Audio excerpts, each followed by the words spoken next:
بسم اللہ الرحمن الرحیم نحمدہ ونصلی ونسلم علی رسولہ الکریم اما بعد فاعوذ باللہ من الشیطان الرجیم بسم اللہ الرحمن الرحیم انا اعطیناک الکوثر سبحان اللہ فصل لربک وانحر ان شانئک هو الابتر صدق اللہ العظیم بلغنا رسولہ النبی الکریم الرؤوف الرحیم ان اللہ وملائکتہ یصلون علی النبی یا ایہا الذین آمنوا صلوا علیہ وسلموا تسلیما۔ درود پاک پڑھیے۔ الصلاۃ والسلام علیک یا سیدی یا رسول اللہ، الصلاۃ والسلام علیک یا سیدی یا حبیب اللہ وعلی آلک واصحابک یا نبی الرحمہ۔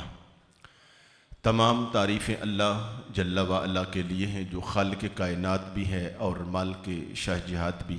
اللہ جل شانہ کی حمد و ثنا کے بعد حضور نبی اکرم شفیع معظم رسول محترم نبی مکرم پیر پیرا میر میرا رسول رسولاں معصوم معصومہ جناب احمد مجتبیٰ حضرت محمد مصطفیٰ علیہ تحیت و ثنا کی بارگاہ ناز میں بے شمار درود و سلام کا نذرانہ عرض کرنے کے بعد کتنی تسکین میسر ہے تیرے نام کے ساتھ۔ سبحان اللہ۔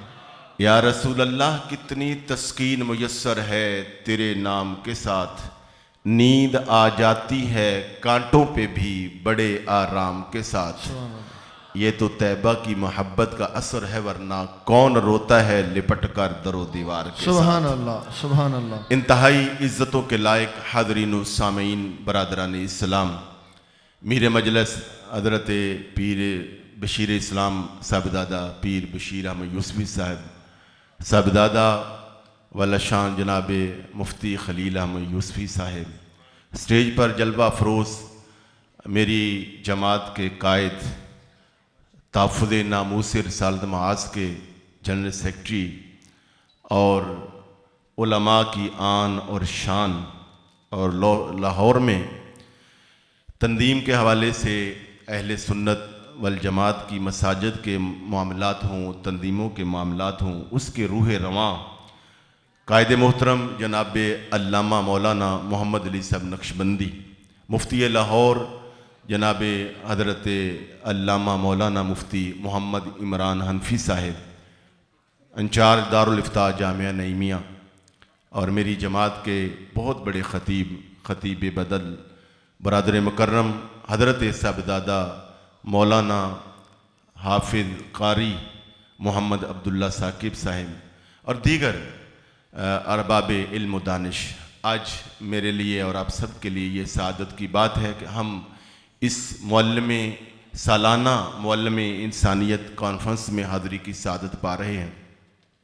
حضرت پیر صاحب نے مجھے اختیارات مصطفیٰ کے حوالے سے کچھ وقت کے لیے گفتگو کا حکم فرمایا، تو میں اس حوالے سے 2-3 چیزیں آپ کے گوش گزار کروں گا کہ بہت سارے لوگ ایسے ہیں وہ جب انبیاء کرام کی عظمت کے حوالے سے بات آتی ہے، جیسا کہ مجھ سے پہلے حضرت مفتی صاحب فرما رہے تھے، اولیاء کی شان کی باری آتی ہے تو وہ اپنی طرف سے قرآن مجید سے ہی طرح طرح کی ایسی آیات اور دلائل لے کر آتے ہیں اور لوگوں کو اس طرح کا وہ تاثر دیتے ہیں کہ اللہ تعالیٰ نے انبیاء کو اور بالخصوص حضور کو جیسے اختیارات نہیں دیے، تو اس حوالے سے کسی حد تک وہ سچے ہیں، اس لیے کہ ان کا علم، ان کا استدلال، ان کا فہم، ان کا غور و فکر، ان کا فیضان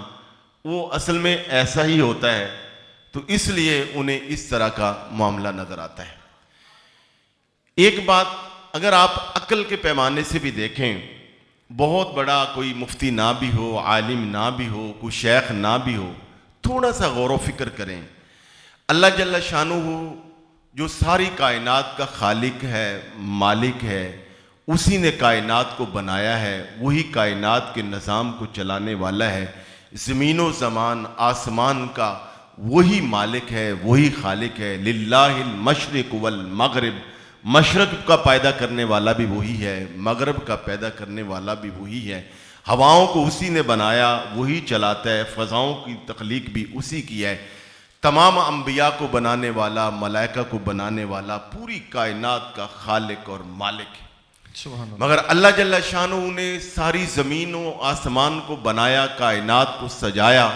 اس کی نعمتوں کو بھی اللہ نے پیدا کیا، اور وہ نعمتیں پیدا کر کے اللہ جل شانہ نے اپنے بندوں کو عطا فرما دی. اور اس کا اصول یہ ہے کہ اللہ جل شانہ جس کو نعمت دیتا ہے اس نعمت کی استعمال کرنے کا اختیار بھی دیتا ہے. سبحان اللہ. سبحان مثلا اللہ جل شانہ نے ہمیں بینائی عطا فرمائی. آنکھ کس نے عطا فرمائی؟ اللہ نے. اللہ تعالیٰ. بصارت دینے والی ذات کون ہے؟ اللہ کی. مگر دیکھنے کا اختیار کس کے پاس ہے؟ میرے اور آپ کے پاس. جب چاہیں قریب دیکھیں، جب چاہے دور دیکھیں، جب چاہیں آنکھ بند کر لیں، جب چاہے کھولیں. مگر نعمت کس نے دی؟ اللہ نے. یہ اختیار کس نے دیا؟ اللہ نے. سماعت کس نے دی؟ اللہ نے. مگر سننے کا اختیار کس کو دیا؟ اسی جس نے نعمت دی اسی نے اختیار بھی دیا. زبان بھی دی ہے مگر زبان کے استعمال کا اختیار بھی دیا ہے.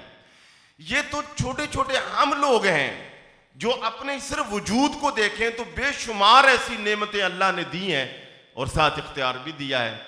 اور اللہ جل شانہ جس سے بھی کوئی نعمت دیتا ہے اس نعمت کے استعمال کا اختیار بھی دیتا ہے. اور چھوٹا منصب ہو یا بڑا منصب ہو، منصب کے مطابق اس کا اختیار بھی ہوتا ہے. اب کائنات میں چھوٹے چھوٹے مناصب کے اختیارات ہم مانگتے ہیں. تھانے دار کے پاس ایک منصب ہے، اے سی کے پاس، ڈی سی کے پاس ایک منصب ہے. ہم کہیں جی منصب تو ہے، اس کے پاس اختیار نہیں ہے، تو لوگ یہی کہیں گے یہ دیوانہ ہے، یہ پاگل ہے. یہ کیسے ہو سکتا ہے کہ صوبے کا سربراہ بھی ہو، وزیر اعلیٰ بھی ہو یا گورنر بھی ہو، اور یہ کیسے ہو سکتا ہے کہ چیف آف آرمی اسٹاف بھی ہو اور اس کے پاس اختیار نہیں ہے؟ اگر کوئی بندہ کہے کہ یہ چیف آف آرمی اسٹاف ہے، اتنا کہے، تو دوسرا بندہ یہ سمجھ جائے گا کہ ہاں اس کے پاس بہت سارے اختیارات ہیں. یہ تو اس کے پاس ہے جس کے پاس صوبے کا یا ملک کا اختیار ہے. اللہ رب العالمین کے پیارے حبیب کی شان یہ ہے، اللہ جل شانہ نے فرمایا اگر آپ نے آپ کو فرمایا الحمدللہ رب العالمین، میں سارے جہانوں کا رب ہوں. آمنہ کے لال کو فرمایا وما ارسلناک الا رحمۃ للعالمین. سبحان اللہ. فرمایا حبیب جہاں جہاں میری خدائی ہے وہاں وہاں تیری مصطفائی ہے. جس چیز کا میں خدا ہوں اس چیز کا تو مصطفیٰ ہے. اور جب اب جتنا بڑا کسی کا منصب اتنی بڑے اس کے اختیارات. اب منصب کتنا بڑا ہے، سبحان اللہ. بعد از خدا بزرگ توئی قصہ مختصر. کائنات میں اللہ جل شانہ کے بعد اگر کسی کا سب سے بڑا منصب ہے تو آمنہ کے لال کا ہے، اور نبی مدینے کے تاجدار کا ہے. اور پھر کتنا بڑا، اور شانیں کتنی ہے سبحان اللہ. اور آپ کی شانوں کے حوالے سے اعلیٰ حضرت الشاہ امام محمد رضا خان فاضل بریلوی فرماتے ہیں کہ یا رسول اللہ، آپ کی ذات میں، آپ کے اختیارات میں، آپ کی شانوں میں، آپ کے علو و مرتبے میں، آپ کے فضائل و مناقب میں، کمالات میں، شمائل میں کمی اور کجی کا تو تصور ہی نہیں ہے. اللہ نے شانیں بھی اتنی عطا فرمائی ہیں کہ فرمایا کہ تیرے تو وصف عیب تناہی سے ہیں بری، تیرے تو وصف عیب تناہی سے ہیں بری. حیران ہوں میرے شاہ کیا کیا کہوں تجھے. کہا یا رسول اللہ، آپ کی شانیں اتنی زیادہ ہیں کہ آپ کے مناصب اور آپ کے منصب کا دائرہ اتنا وسیع ہے کہ اگر ان شانوں کو کوئی گننا چاہے وہ انتہا تک جا ہی نہیں سکتا. اگر وہ انتہا تک پہنچ جائے تو یہ بھی عیب ہے. اللہ نے آپ کو اس عیب سے بھی بری کر دیا ہے. اب آئیے لوگ دھوکہ کیسے کھاتے ہیں. آخری بات، دھوکہ کہاں سے کھاتے ہیں؟ دھوکہ یہ کھاتے ہیں کہ لوگ اس طرح کی آیات پڑھتے ہیں. میں مدینہ منورہ میں گیا، ادھر ایک بندے سے بات ہوئی، اور بھی بہت سارے لوگوں سے ہوتی رہتی، تو اس نے بھی یہ آیت پڑھی. وہ یہ کہتے ہیں کہ قرآن مجید میں اللہ جل شانہ کا ارشاد گرامی ہے ان الذین تدعون من دون اللہ لن یخلقوا ذبابا. کہا کہ تم یہ کہتے ہو اختیارات بڑے ہیں. قرآن یہ کہہ رہا ہے، یہ سورہ حج کی آیت نمبر 73 ہے، یہ تو بتا رہی ہے کہ یہ کہہ رہی ہے کہ اللہ کے سوا من دون اللہ, اللہ کے علاوہ تو کسی کو مکھی بھی کوئی نہیں بنا سکتا, مکھی کی تخلیق نہیں کر سکتا, چھوٹی سی مکھی نہیں تخلیق کر. وہ اتنی بات کر کے تو بند ہو جاتے ہیں, چونکہ ان کے پاس فیضان تھوڑا ہے, غور و فکر ہے کوئی نہیں. تو ایسے لوگوں کو بندہ کہے کہ جس قرآن میں یہ لکھا ہوا ہے, اسی قرآن کے اگر آپ پارہ نمبر 3 پہ چلے جائیں, جو کہ پہلے آتا ہے, یہ سورہ حج تو 17ویں پارے میں آتی ہے, تو پارہ نمبر 3 سورہ آل عمران آیت نمبر 49, فرمایا انی قد جئتکم بآیت من ربکم. اور یہ مقتدی نبی کی بات ہو رہی ہے, امام کی نہیں, مقتدی حضرت سیدنا عیسیٰ علیہ السلام جو میرے اور آپ کے پاک پیغمبر کے مقتدی ہیں, ان کی شان یہ ہے, فرمایا کہ وہ فرما رہے ہیں کہ لوگوں میں اللہ کی آیات لے کر تمہاری طرف آیا ہوں. اور یہاں آیت کا معنی ایک تو یہ ہے نا, امام راضی نے کہا کہ آیت کا معنی ایک معنی اس کا طاقت بھی ہے, پاور بھی ہے, اور آیت کا ایک معنی اختیار بھی ہے. تو میں تمہارے پاس اللہ کی طرف سے اختیار لے کر آیا ہوں. کیا, کس طرح کا اختیار؟ فرمایا کہ انی اخلق لکم من الطین, فرمایا کہ تم مٹی لاؤ, پانی لاؤ, گارا بناؤ, اور فرمایا اس کا ایک میں پرندہ بناتا ہوں, اور پرندے کی ایک مورتی بناتا ہوں. تو دیکھنے والے حیران ہوں گے, اتنے جلیل القدر پیغمبر ہیں تو یہ پرندے کی مورتی بنا رہے ہیں مٹی سے. تو یہاں تک ہی نہیں بات, آگے فرمایا کہ میں پرندہ بناتا ہوں, مورتی بناتا ہوں, فَأَنفُخُ فِيهِ فَيَكُونُ طَيْرًا. یہ صرف مورتی کی حد تک نہیں رہے گا, میں اس کو دم کروں گا, اس پہ پھونک ماروں گا, یہ باقاعدہ میری پھونک مارنے سے اللہ اس کی یہ جو مورتی والی آنکھیں ہیں اس میں بصارت بھی عطا کرے گا, اللہ اسے دل بھی دے گا. میری پھونک سے اس کی رگوں میں باقاعدہ بلڈ آ جائے گا, دوڑے گا, اس میں جان آ جائے گی, یہ تیرے گا, یہ چلے گا, یہ اڑے گا, یہ اڑنے والا پرندہ بن جائے گا. اور مگر آگے فرمایا بِإِذْنِ اللَّهِ, یہ سارا کام جو ہے یہ اللہ کے اذن سے ہوگا. تو تم نے دون اللہ پڑھا ہے, وہاں دون اللہ ہے, وہاں رسول اللہ نہیں ہے, ہاں جی, وہاں اہل اللہ نہیں ہے. دو بڑی اصطلاحیں ہیں, میں آخری بات, دو بڑی اصطلاحیں ہیں. ایک ہے دون اللہ. دون اللہ کون ہے؟ جن کا اللہ سے کوئی تعلق نہیں ہے, یہ بت ہیں اور بتوں کو پوجنے والے ہیں, غیر اللہ جنہیں کہتے ہیں. اور ایک ہے اہل اللہ. اہل اللہ کون ہے؟ وہ انبیاء ہیں, وہ صدیقین ہیں, وہ اولیاء ہیں, وہ صلحاء ہیں.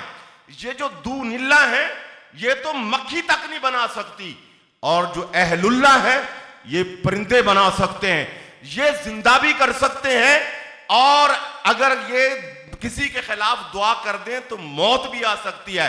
اور صرف یہی تک نہیں, لوگ حضرت عیسیٰ علیہ السلام کے پاس ہے, فرمایا مردے لاؤ, میں زندہ کرتا ہوں, میں زندہ کرتا ہوں.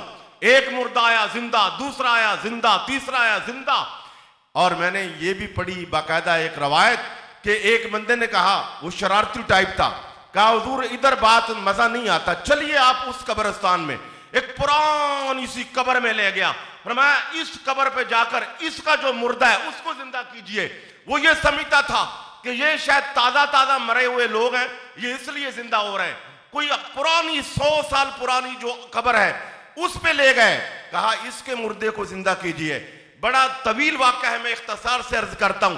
آپ جب اس قبر پہ گئے تو فرمایا بھائی زندہ ہو کے باہر آ جاؤ. قرآن کہتا ہے کہ وہ باقاعدہ قبر پھٹی اور وہ مردہ باہر آ گیا. روایات میں آتا ہے کہ جب وہ باہر آیا تو اس نے آنکھیں ایسے جھاڑتے ہوئے اپنے جسم کو کہا کیا کوئی قیامت آ گئی؟ تو آپ نے فرمایا قیامت نہیں آ گئی, اس کافر کے ایمان کو ذرا تقویت دینی تھی, اسے ایمان سمجھانا تھا, اسے بتانا تھا کہ اللہ والوں کی طاقت کیا ہے, نبی کے اختیار کیا ہے. یہ اختیارات نبی کا انکار کرتا ہے, اسے یہ بتانا تھا تمہیں اس لیے زندہ کیا ہے. سبحان اللہ. اچھا, نبی علیہ السلام کو اللہ تعالیٰ نے کتنے اختیارات دیے, سبحان اللہ. ایک ہی مجلس میں کھڑے ہو کر 10 لوگوں کو فرمایا تم جنتی, ساری امت انہیں کہتی عشرہ مبشرہ.